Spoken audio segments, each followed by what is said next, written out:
Hello again!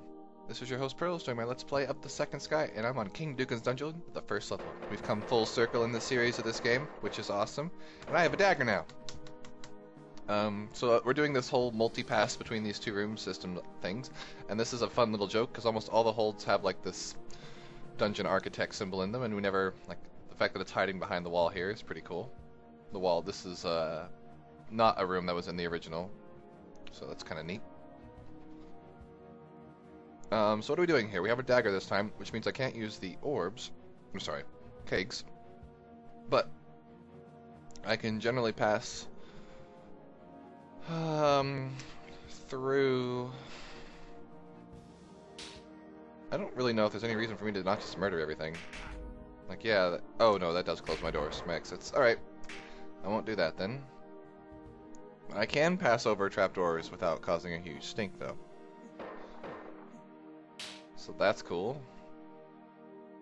Which probably means I can come up behind this guy and murder him.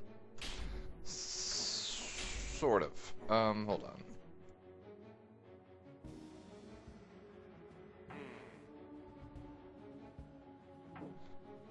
Yeah, like that. Now I can leave this room. And we now have staff. Okay, so what does the staff do for us this time? We have our clone potion again.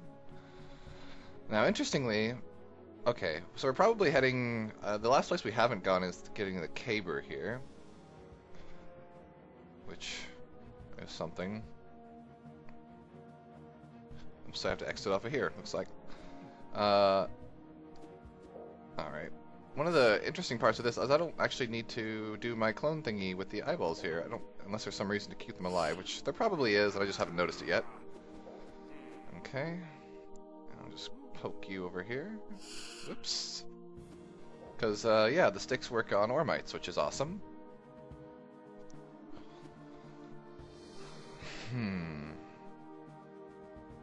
Let's go ahead and murder you. Alright, so the process of getting in here is this orb. So I need to go through this maze here. And I bet I'd be... Okay, so that doesn't hurt too bad. How many spaces is it from here? It's 1, 2, 3, 4, 5, 6, 7, 8. And then 1, 2, 3, 4, 5. Okay. So... Let's, 1, 2, 3, 4, 5, 6, 7, 8. 1, 2, 3, 4, 5. Now, I didn't need to time that at all. Oops, yes I do. Where was that? So, let's wait like 2 cycles.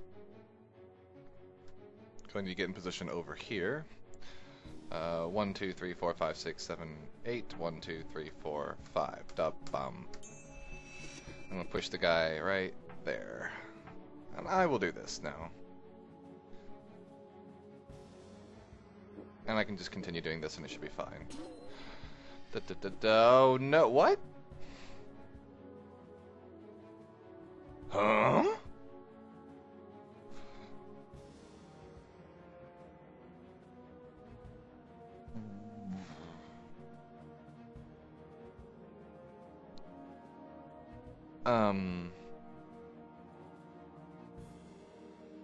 What? So...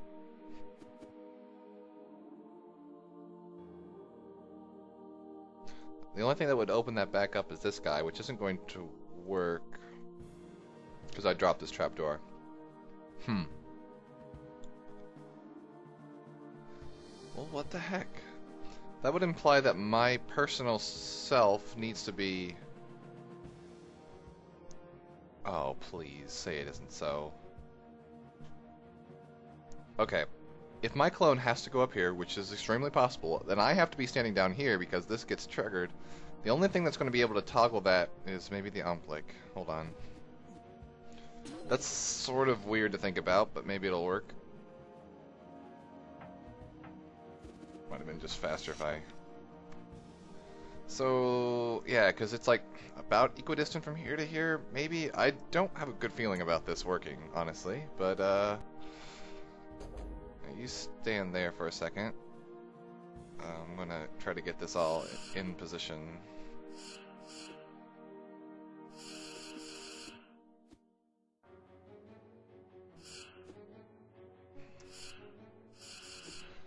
Hold on. Maybe like this. Okay. You just chill for a second. I really want you over there. Okay.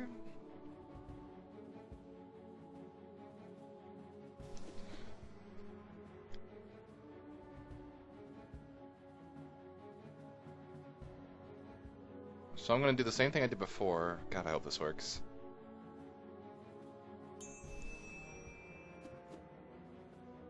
One, two. It really doesn't matter at this point, I don't think. It's going to either work or it's not. 1, 2, 3, 4, 5, 6, 7, 8. 1, 2, 3, 4, 5. And if he gets caught anywhere, well, he'll just have to wait his turn because that's how temporal time tokens work. You know, now that I think about it, delaying a temporal time token's turn and having it just wait for it has so much better puzzle potential than like perhaps the more logical, like the time stream just gets corrupted or he disappears or something. That's just really cool. Okay, so I'm gonna run down here. Oops. I actually need this to wait. Alright, so 2 turns. I'll be safe protected here, looks like. And now I'm going to go 1, 2, 3, 4, 5, 6, 7, 8. 1, 2, 3, 4, 5.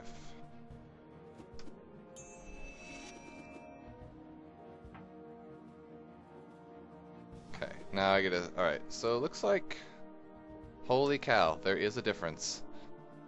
I don't know how they calculate distance, if it's like Pythagorean's theorem or what, but, well, I guess this is the one that really makes any sense. Oh my gosh.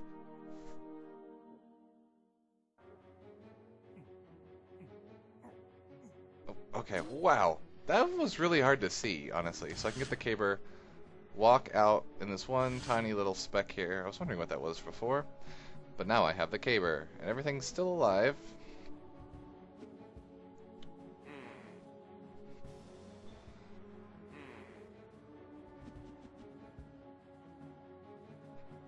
I don't really think I actually need to kill anyone now. Caber is not resistant. Okay, that works because I'm just walking this way. But I should be able to... Oh. Crap. Yeah, let's back up. I still have to think about this. Okay. So I need to open you up, which is going to involve an eyeball. And I need to open you up, which is going to involve... this bomb.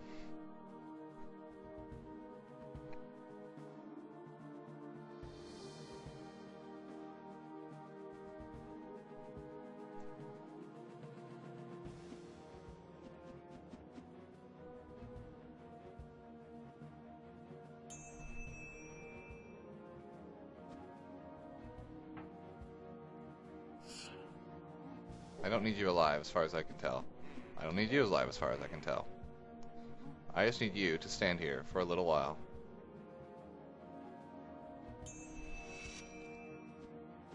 Oops, I need to knock you backwards. Go.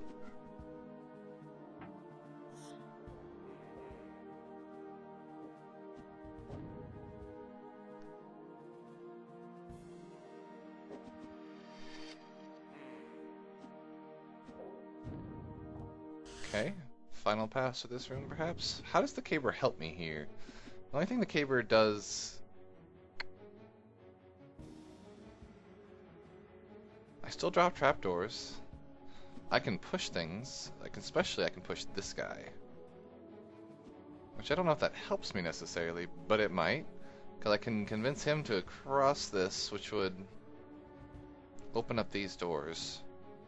Without me having to do a whole lot of work. Because this time I have to be able to get to the seating beacon. That's the only thing that makes any sense.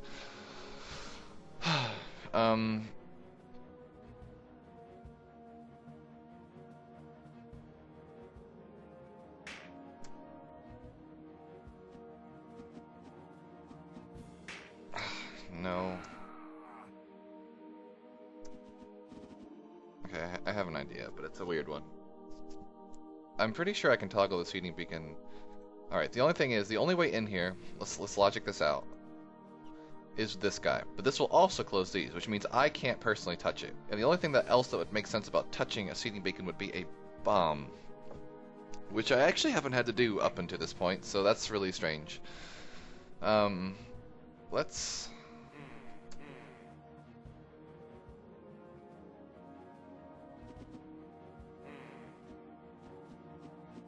see what I can do here.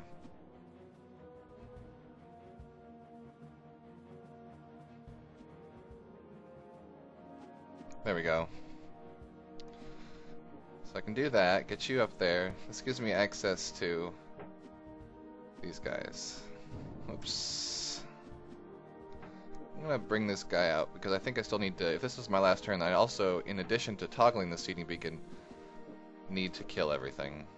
Which is tricky. Oh no, this will be perfect.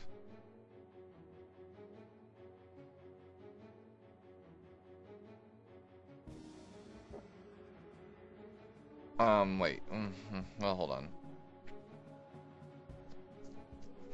How am I going to kill these two? Getting this to blow up, that makes sense. But getting these two to die, since I can't break in here. I can't use... I only have 2 thingies to use, so...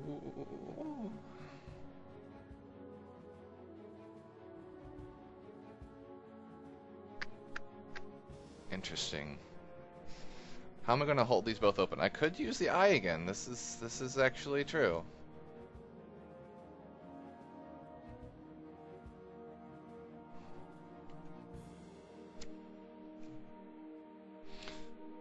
But would that really matter?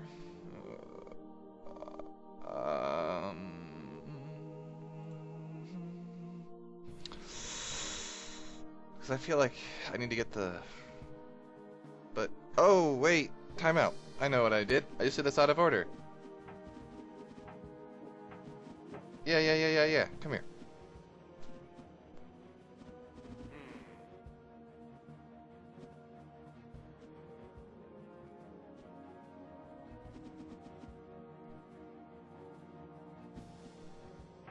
I think this will work.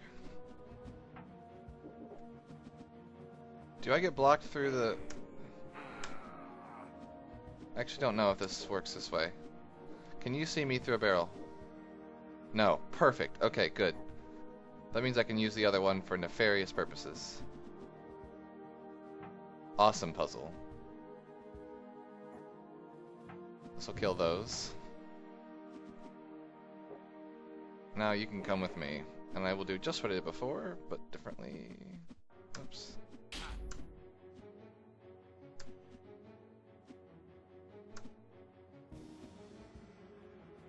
Okay. There we go. Now you can step up there, toggle that.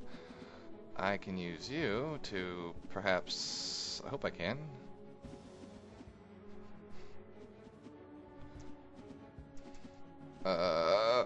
Oh yeah, I could... Well, what? Maybe I can't.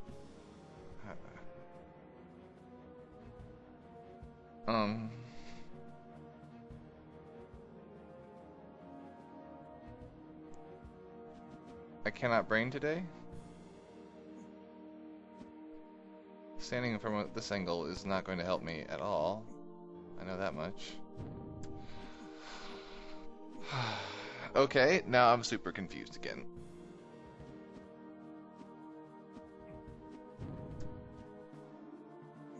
Oh, wait, no. There's a way to do this. I just have to do it like this. And now I probably need to come around the other side. And then I do that. And click that off. Okay. And now you can come back with... Oh, no. Wait, well...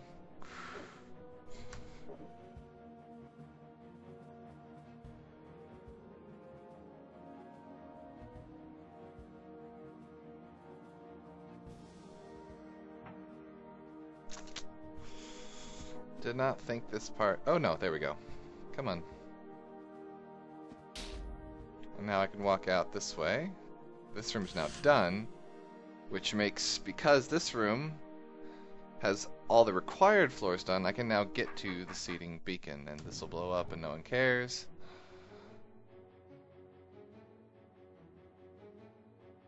So now if I kill this room, none of the stuff in here will come back.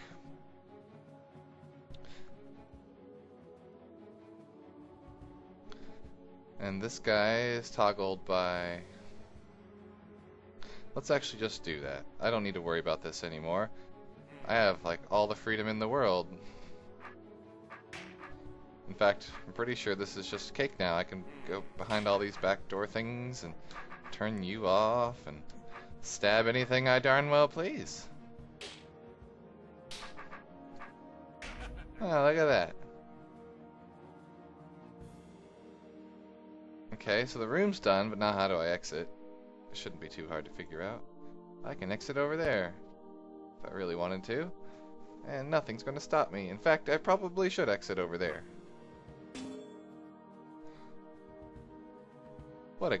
This is really awesome.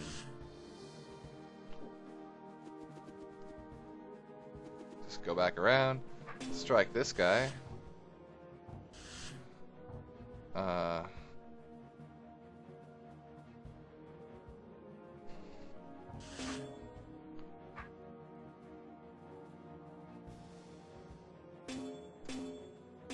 Okay, so what I'll do is here,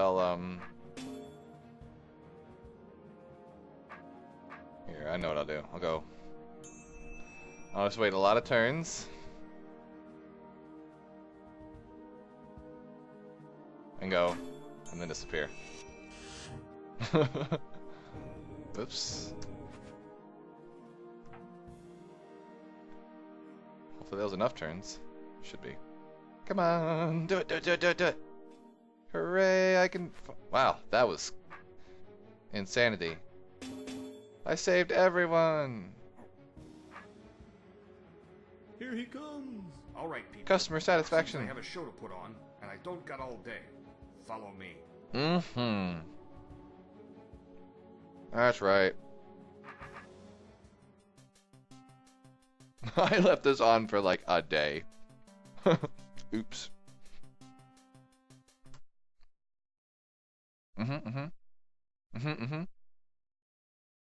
Collect the surfaces. Stop! No! Operation successfully underway. Yay, get them all. Hooray, P1. Initiate collection. Help! Yeah, Operation that'll teach them. proceeding. Commence collection. That's right. They deserve this. Help! Nope. Event successful. Take that, Bractia. Never liked you anyway. Collect all Ooh. nodes. I never noticed this. This is awesome. Operation commence. Hooray! Collect simple ones. Glothrid people are simple? Wait! Yeah, I kind of agree. They Mission deserve this. underway. Collect inhabit. Twaino, you poor guys. I love you, but you deserve to be Operation collected. Complete. I later found out that things hadn't gone well. Aww. Patrons had gathered up most everyone surface-wide. I'd failed them. My task now was to band together with whoever else had escaped the patrons and gone beneath, and try to survive. Yay, I beat the hole. Now I can quit and never play this game again. Woo-hoo. That's awesome dramatic music. Beether learned that life is a puzzle. It was built just for him, so maybe nothing makes sense. Maybe it seems like a bunch of random events come your way.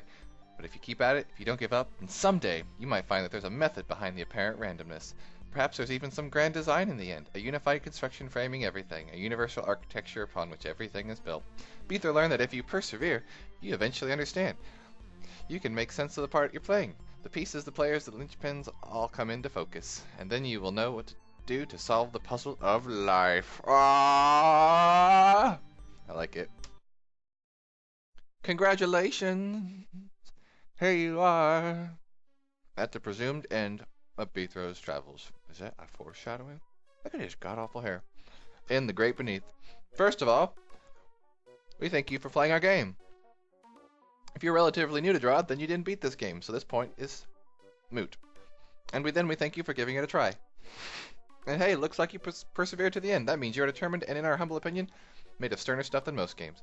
If you are a hardcore fan, we thank you for faithfully sticking with us through the many years we worked to enhance and expand the original DROD formula. It took us a long time to tell the story of Beathro, and now you've stuck with us. Now you know most everything you've been waiting for all these years to find out.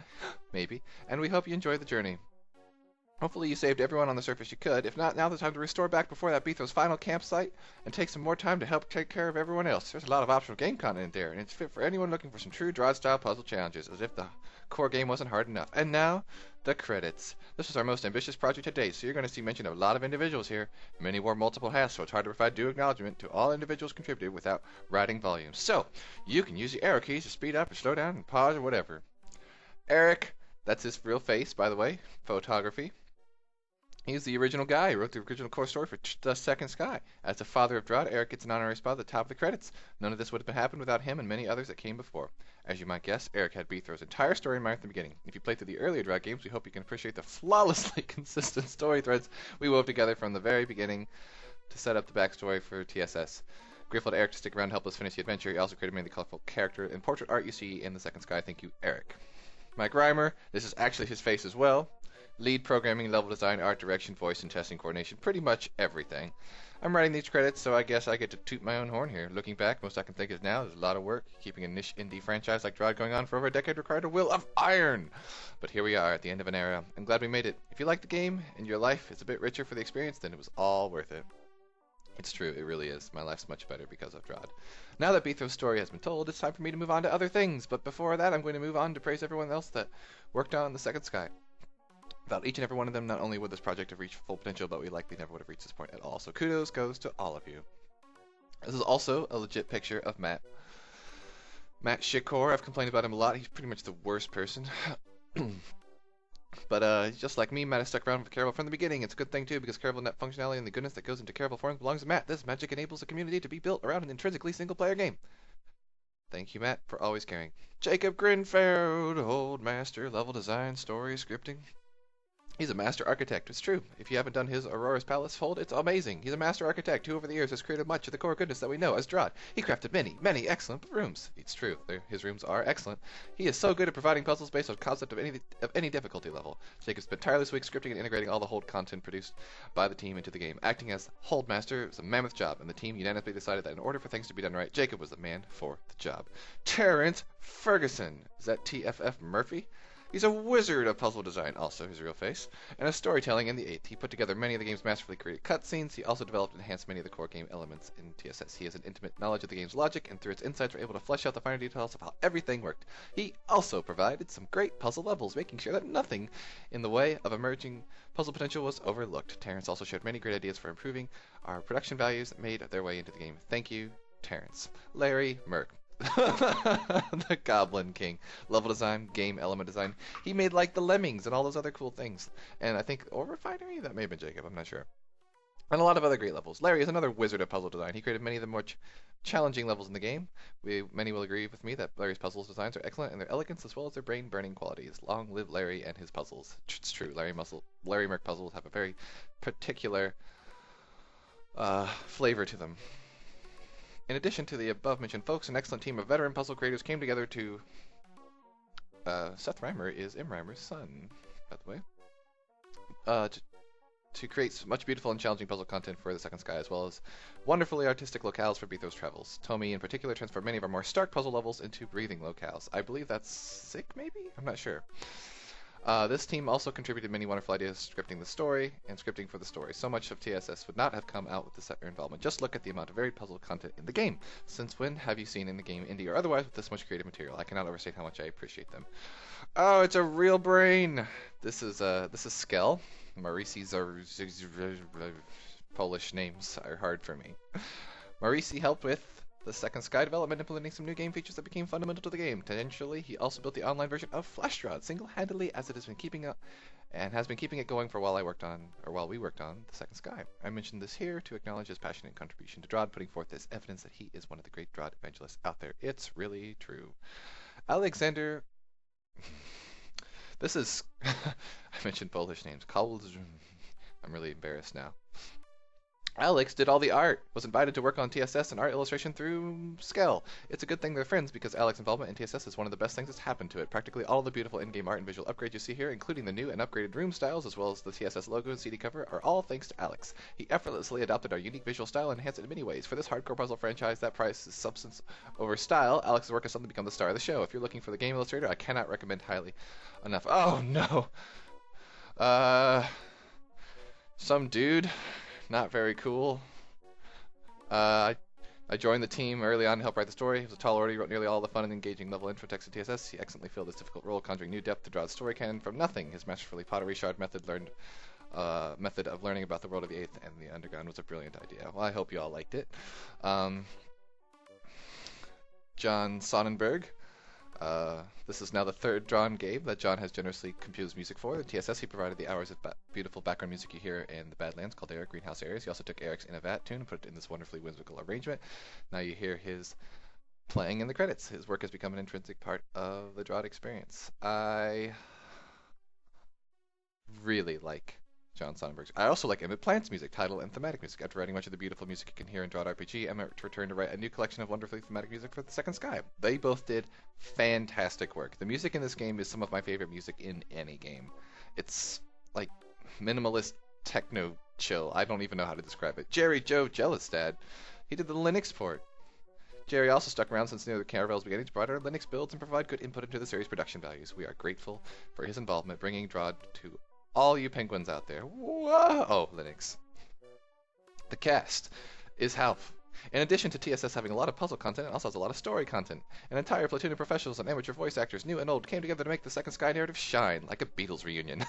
We were blessed to have all of our original actors reprise their roles. Thank you for everyone for your contribution. For Michael Abbott doing the Pit Thing, Tendry, and the King, Dugan, Brunt Chief, Jabowdley, First Watch,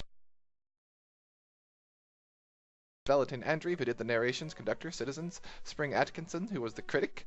Aw. Now I have a name for that. Maria Ellick did Ebby, Eric Manson did Arky, the Guards, and Spogie. Carl Horton did narrations, Sean Hunt did Half, Lillian I'm gonna run out of room here. These people did all amazing work. Look at all these voices we have. This was such a fun game. And I'm not even done yet. Holy cow, like there's so much more for me to do. Like, I just got the crappy ending, and it took me like 1 billion hours to do it.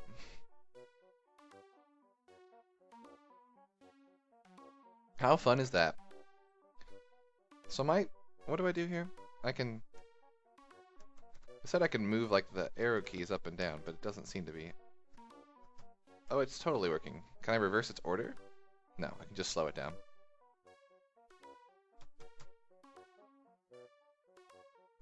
The testers. I will brag about our testers. They investigate every nook and cranny of the game to root out any and all perfections. As a DROD tester, not only do you need to be able to test software, but you need to be able to solve all these challenging puzzles. Thank you to everyone for helping us get TSS out the door. Now that you've completed TSS, as is usual with our games, you're able to find and complete all the secret rooms, not necessarily in the same playthrough. Then you'll be rewarded with some additional bonus material from the development team, which you guys haven't seen yet. And it's going to be awesome, I guess. Again, we thank you for playing. Mike, The Second Sky, copyright 2004, Caravel Games, Limited Liability Company, www.caravelgames.com. Now what happens? I'm back to the start.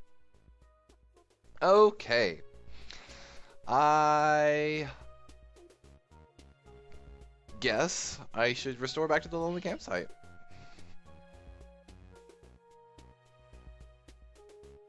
Guess it's this one I restore to. Nope, I've lost my images again. Well, bummer. Okay, it's not a big deal. Well, this has been an amazing game for getting just the awful ending. Aw, the unwanted mountains. That's sad. Claythrow Tower.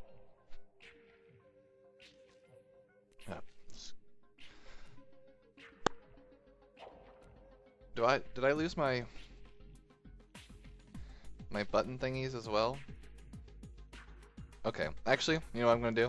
I'm gonna stop my video here because I think I have like a glitch going on and I can't do anything about it until I fix that glitch. Pretty sure, because I don't have my little buttons. They're gone. Anyway, I will see you all next time when we'll start doing secret rooms once I fix my save here. Until then, this has been your host Pearls. Talk to y'all later. Bye-bye.